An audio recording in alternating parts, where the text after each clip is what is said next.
Podcast. Apapun bakalan kita bahas walaupun gak penting. Bersama saya Ade. Bersama ngapa sih lo diem-diem aja ngapain? Siaran lagi kita. Iyalah Ci. Jangan lupa ya follow Instagram kita @0_podcast. Ingat follow ya teman. Follow. Jangan lupa juga follow di Spotify kita. Dengan Spotify dan Anchor juga ya. Anchor juga di follow ya. Dan juga di YouTube. Jangan lupa subscribe.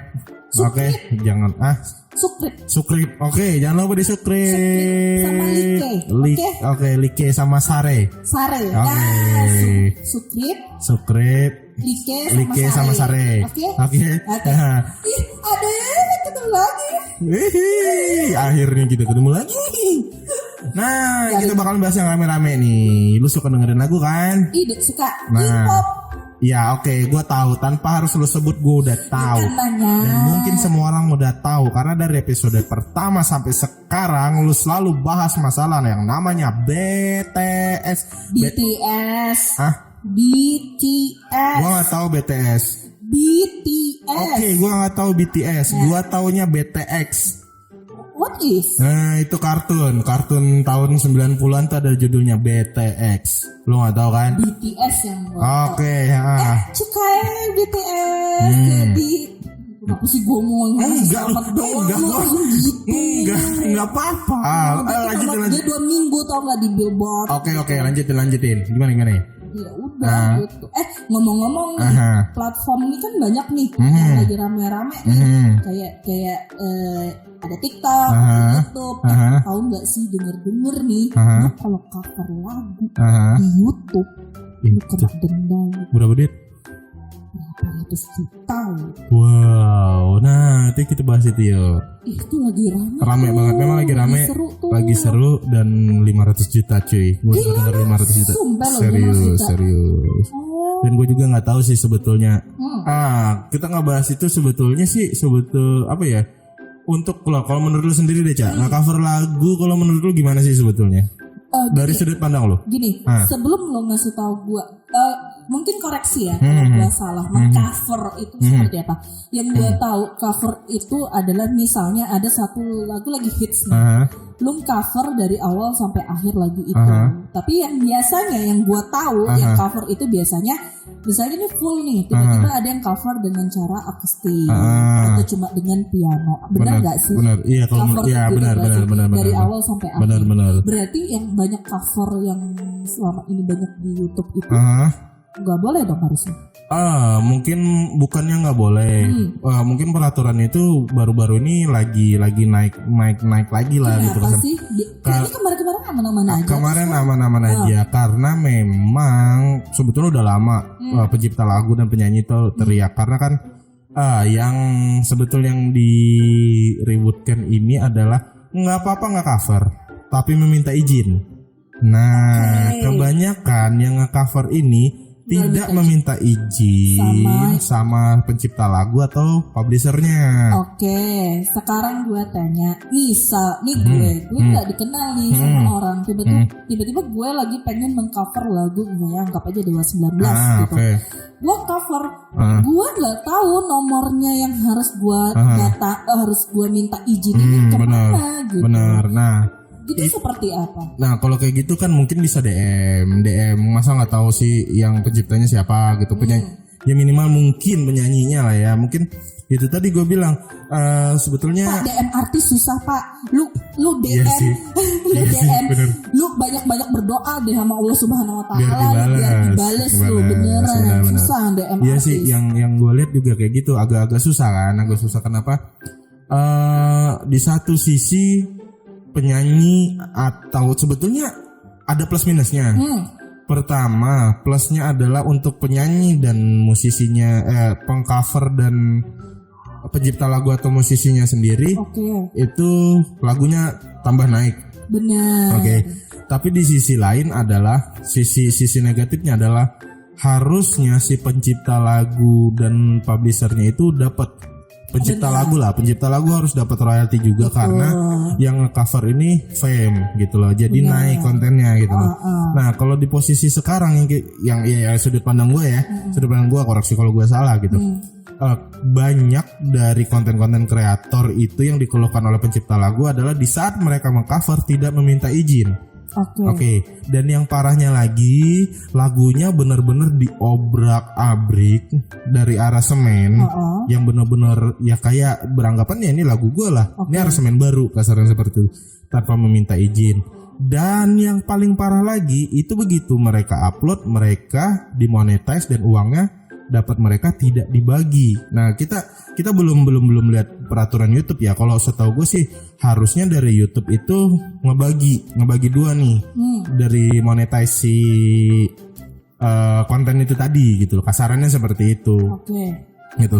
Intinya sih mungkin kalau dari musisi sih nganggapnya ya setidaknya lu minta izin lah cuy gitu loh. Tapi kalau menurut gue ya Pak, sebenarnya nggak masalah sih menurut gue menurut gue sih Pak, nggak masalah gitu kalau misalnya.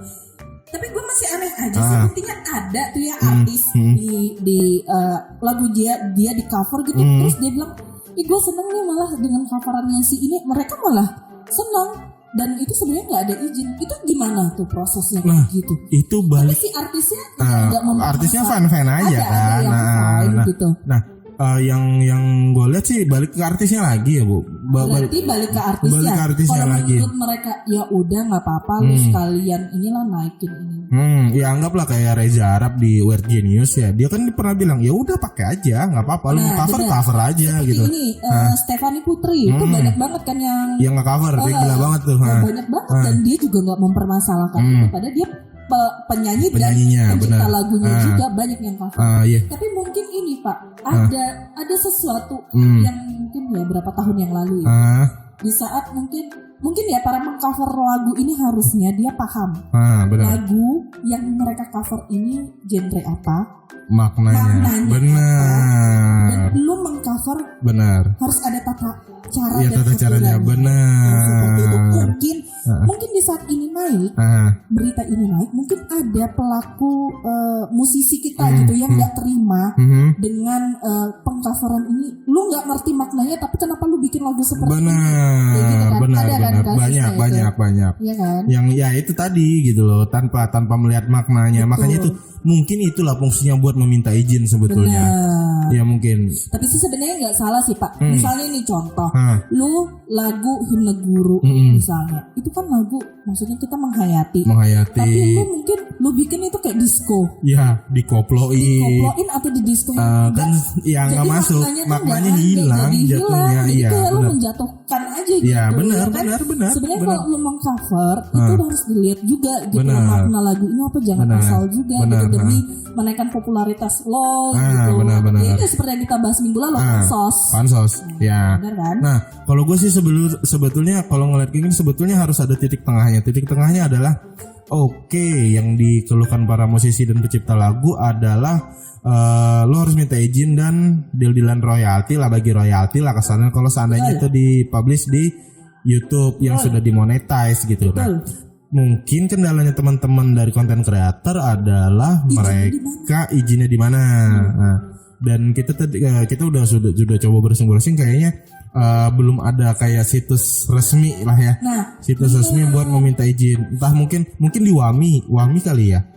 Wami itu kayak ini loh, kayak asosiasi pencipta lagu tuh, konten kreator. Mungkin bisa minta izin ke situ. Atau gini kali ya, mungkin ini sih saran gue aja sih, maksudnya gue berpikir gini.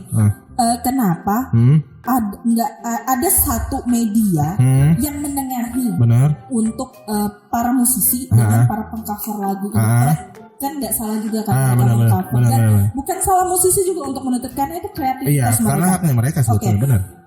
Yang satu sisi nggak bisa izin, aku bingung nih izin di mana. Yang satu menuntut untuk izin. Nah, jadi itu terbentur kan kayak ada dinding. Benar. Kenapa nggak ada satu media, entah itu website, siapapun itu menengahi di situ. Mungkin dari sisi si mengcover ini bisa ngetik misalnya websitenya bla bla bla bla. Lu ngisi aplikasi, ngisi form lah ya. pengen mengcover lagu ini plak di YouTube. Kalau misalnya nanti tembus berapa subscriber, terus misalnya tembus berapa gini, mungkin gue dapat segini, gue akan bagi segini. Jadi benar. dan Mungkin, itu bagi musisi pun bisa dihargai. Benar, gitu benar, kan. benar, Mungkin benar. sih itu pemikiran gue, jadi ada jalan tengah gitu sih. Kira-kira di luar negeri gitu nggak ya? Kalau di luar negeri sih kayaknya sistemnya lebih bagus sih jatuhnya sih. Lebih enak. Makanya musisi dunia punya jet pribadi loh cuy. Iya lagu kita lihat aja The Beatles lah. The Beatles dari dulu berapa puluh tahun lagunya masih diputar sampai sekarang. Bener. Dan itu royaltinya jalan terus, bener. Dan itu loh yang jadi permasalahan yang ya mungkin dari sistem kita harus dibaiki. Atau gini Pak, ini menurut gue. Lo mikirnya gini, lo punya lagu, gue nyetel, terus denger kan tuh ada uang masuk kan tuh Pak. Kenapa nggak dari YouTube langsung yang harusnya dibayar ke orang itu langsung di-cut aja, langsung kasih ke yang pemilik? Sebetulnya kalau gue lihat kalau nggak salah ya, gitu doang. Ya koreksi kalau gue salah ya. Untuk sistem copyright sendiri sih seperti itu. Karena tapi kalau gue lihat sistem pencarian algoritma apa mesin pendeteksinya YouTube itu dia yang benar-benar lu pakai lagu pure, jadi kasarannya hasil rekaman. Hasil rekaman suara aslinya begitu lu putar buat background video lu itu kena gitu loh. Tapi kalau cover kan biasa mereka ngerubah instrumen bergitar dan itu kayaknya kalau gue lihat belum terbaca di sistemnya ini nih di YouTube ya. Untuk YouTube. Kalau platform lain gue nggak tahu ya. Tapi setahu gue kayak gitu. Kalau jenis copyrightnya dia benar-benar yang musik real musik. Kalau gue bilang. Berarti numplak gitu. Plak sama apa yang hasil rekaman dengan di album itu yang dipakai di YouTube itu kena, dan musiknya memang royaltinya buat ke sana gitu. Yang dipermasalahkan kan anggaplah gue nge-cover pakai gitar jerang biasa gitu, tiba-tiba viral gitu ya kan. Nah, terus di monetize ada duitnya, dan duitnya buat gue semua gitu kan. Gitu sih. Ribet sebetulnya sistem sebanyak benar banyak banget sistem yang itu harus dirubah. Iya benar, harus dirubah. Kita di sini nggak mihak satupun, kita maksudnya cari jalan tengah juga untuk si musisi biar sama-sama enak gitu loh. Dan yang mengcover juga sebenarnya mengcover ini juga mengangkat nama si musisi. Contohnya kayak beberapa tahun lalu ada lagu, gue nggak ingat, mungkin kalian yang pernah dengar, entah lagu apa itu kalau nggak salah rame gara-gara TikTok. Habis itu akhirnya orang search penyanyinya, akhirnya penyanyinya yang dulu kita nggak tahu itu bandnya tiba-tiba diundang ini loh yang entah apa. Nah itu kan kita nggak tahu awalnya itu nyanyi siapa gitu, orangnya yang mana, tiba-tiba diundang di TV. Loh, ini yang punya lagu. Tapi ternyata kalau konsepnya TikTok mungkin beda. Kalau konsepnya TikTok kan ya begitulah konsepnya. Ya dia kan nggak panjang, dia nggak panjang, cuma segitu. Yang dibahas sih cuma itu aja sih. Nah maksudnya ya kayak gitu sih, ada keuntungan juga. Benar, ada plus minusnya. Ya mungkin semoga cepat kelar lah masalahnya lah, dan undang-undangnya tidak merugikan satu sama lain, malah kalau bisa saling menguntungkan. Ya kayak luar negeri gitu kan, lu musisi kenapa nggak ngadop dari luar aja sih cara? Nah itu dia, harusnya bisa, cuman ya nggak tahu lah gitu. Ya udahlah kalau gitu lah, semoga semuanya. Belum, ini lagi hot ini. Wah, udah, gue capek. Jangan, nanti dulu kita bahas dulu. Enggak, gue mau pamit aja. Jangan pamit. Apa? Nanti dulu kita bahas dulu. Apa yang dibahas? Iya, jangan lupa di follow. Oh iya, jangan lupa di follow Instagram kita. Komen nih. Komen di bawah. Di follow Follow ya. Enggak, gratis kok. Gratis kok, tinggal pencet. Iya, mau endorse juga bisa kok, endorse makanan ke kita, nggak apa-apa. Kita memang hobi makan. Tenang aja lah. Ya sudah, kalau begitu terima kasih ya buat teman-teman semua yang udah dengerin. Kalau mau komen masalah ide, komen lah kita biar dapat ide baru. Masukan, kritik pedas. Nggak apa-apa. Kritik pedas. Rasa ini balado. Enak. Ya sudahlah kalau begitu, saya Ade. Kami berdua pamit. Bye.